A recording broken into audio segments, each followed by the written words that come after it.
La parsha de esta semana, Parshas Ki Savo, comienza con un versículo muy interesante que habla sobre Bikurim. Bikurim significa primicias. Consistía en un precepto de tomar los primeros frutos de ciertos árboles en la tierra de Israel, en la época del templo, etc. Y la gente los llevaba al Beis Hamikdash, al templo en Jerusalén, una vez al año, para agradecer a Dios por todas las cosas buenas, por la tierra buena que nos dio, por la abundancia que nos dio, etc. Esta es la mitzvah, el precepto de Bikurim, de primicias.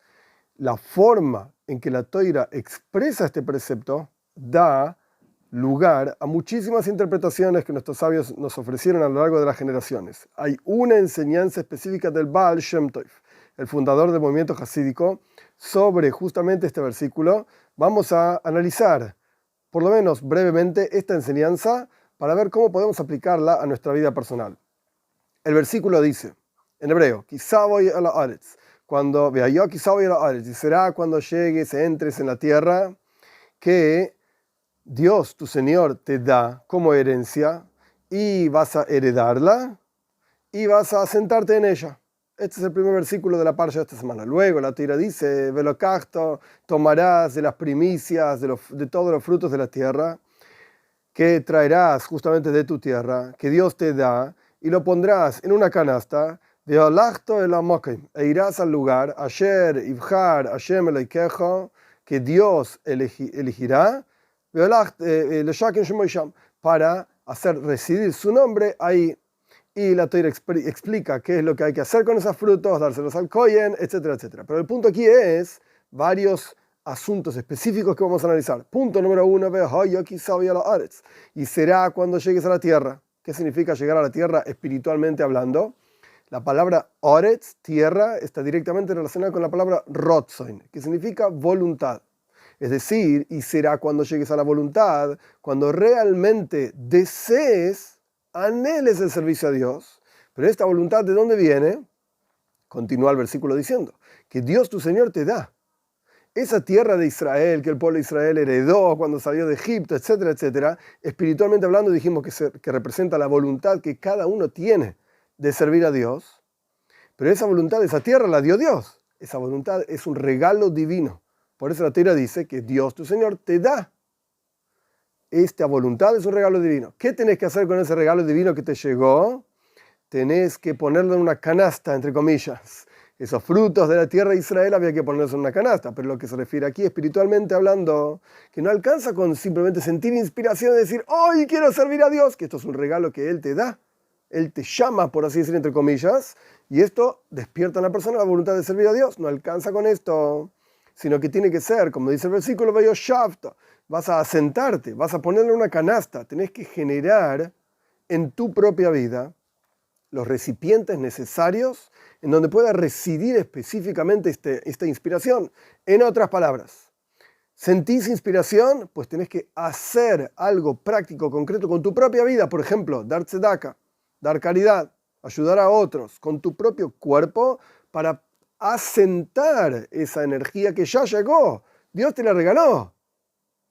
Dios te la dio, pero vos tenés que asentarla, ponerla entre comillas en una canasta, e irás con toda esa energía al lugar que Dios te eligió, etcétera, para hacer residir su nombre allí. ¿Qué quiere decir esto?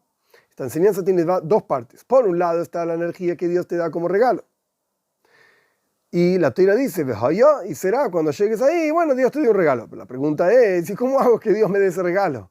¿Qué puedo hacer yo con mi propia vida para ser meritorio de aquel regalo divino y luego asentarlo en mi vida y vivir una vida inspirada en la observancia de Torah, mitzvot, etc.? ¿Qué puedo hacer para recibir ese regalo? Continúa la enseñanza, volvemos al comienzo del versículo. Y será cuando llegues a esa tierra, para poder recibir ese regalo, la persona tiene que saber que tiene que tener la actitud de entregarse por completo para publicar la existencia de Dios, o sea, en aquel lugar que Dios elige, sea donde fuera que te encuentres, es porque Dios eligió que tenés que vivir ahí, tenés tu misión específica en ese lugar. ¿Y cuál es tu misión específica? Hacer residir la presencia de Dios ahí. De vuelta, el segundo versículo dice que irás al lugar que Dios eligió para hacer residir su nombre ahí, que esto se refiere al templo, en la época del templo, había que llevar los frutos al templo, etc. Pero hoy, ¿a qué se refiere? De vuelta, donde sea que te encuentres, ese es el lugar que Dios eligió para vos. Ahí está tu misión. ¿Y cuál es tu misión? Como dice el versículo, hacer residir la presencia de Dios en ese lugar. ¿Y con qué hacer residir la presencia de Dios en ese lugar? A través de una braja, una bendición, en donde la persona cuando recita la bendición reconoce que esto que está comiendo, por ejemplo, una bendición por las comidas, proviene de Dios. Nos volvemos más conscientes de la existencia de Dios para nosotros mismos y para aquellos que están alrededor nuestro, o diciendo un versículo de Tehilim, de los Salmos. Cualquiera sea el salmo, cualquiera sea el versículo, el punto acá no es decir, oh, voy a tener abundancia material, voy a tener abundancia en salud, etc. No, el punto es, quiero recibir el anhelo de servir a Dios. Quiero querer, por así decir, servir a Dios. ¿Cómo logras esto? Entregándote por completo para publicar y difundir la presencia de Dios en donde sea que te encuentres, porque ese es el lugar que Dios eligió para vos. Entonces aquí tenemos de vuelta dos partes. Por un lado está tu entrega a Dios a través de difundir su presencia en todos los lugares, en todas las situaciones donde sea que te encuentres. Y esto va a hacer que en la práctica no sea solamente una entrega ciega, sino que sea una entrega con sentimientos. Cuando llegues a la tierra de la palabra Rotzain, voluntad, en la práctica Dios te va a regalar este anhelo y este entusiasmo y fuego por servirlo a Él.